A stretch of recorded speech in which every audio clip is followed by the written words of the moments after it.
All right, in this lesson we're going to look at higher degree functions. In other words, functions where the greatest exponent is something bigger than 2, the highest thing we've done so far. So we could have x to the power 3 or x to the power 5 or something in there like that. What we're going to learn is to recognize properties of functions with degree 3 or greater. And how you're going to show me you've learned it is we're going to use the graphs of these functions to create graphic patterns. All right, let's think for a second about factors. We've dealt with factors of quadratic equations like this. And if I were to graph this out, remember we would get some parabola, and its roots would be at 2 and negative 3. And the reason was that the roots are where our function here is equal to 0. And since it's a product of these two factors, if this factor was 0 or this factor was 0 or they're both 0, then the whole thing is going to be equal to 0. So the number that I would put in here to get 0 would be 2. The number I put in here to get 0 would be negative 3. So our parabola would then cross the x-axis at its roots of 2 and negative 3. So it looks something like this. Now, we could also make functions that had even more factors. For instance, we could have x minus 1 times x minus 4 times x plus 2. So instead of crossing the x-axis at just one point, it's going to cross at its 3 roots, which are 1, 4, and negative 2.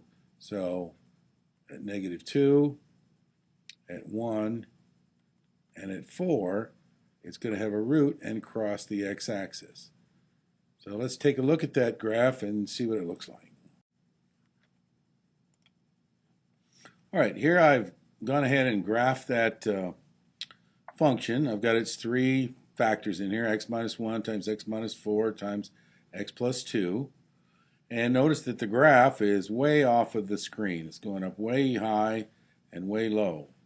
So I want to try to get it on the screen so I can see what it looks like.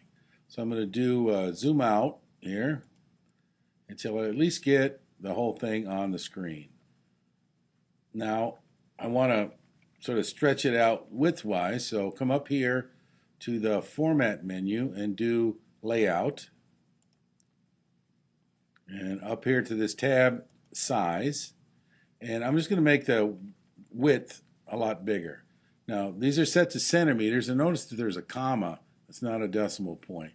So the width here is 30 and the height is 19, so I'm going to just double this width. I'm going to just highlight what's left of the comma and change it to 60,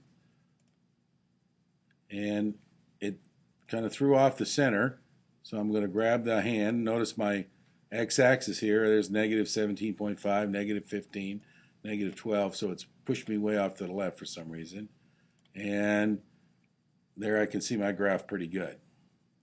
So you can kind of get an idea of what the curve of the graph looks like. All right, now what I want you to do before Friday morning is experiment with several different graphs. Put in factors, either 3, 4, 5, 6, whatever you want. Try to adjust the layout so you get the entire graph, and then do a shift command number 4. So hold shift, hold command, do number 4. So your cursor changes to the little crosses, little crosshairs.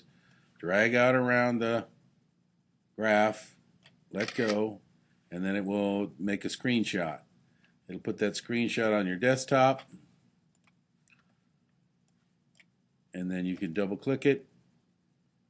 It'll open up in preview, and we can take a look at the different graphs and then see if we can't discover some properties of what the factors are that make the graph look a certain way.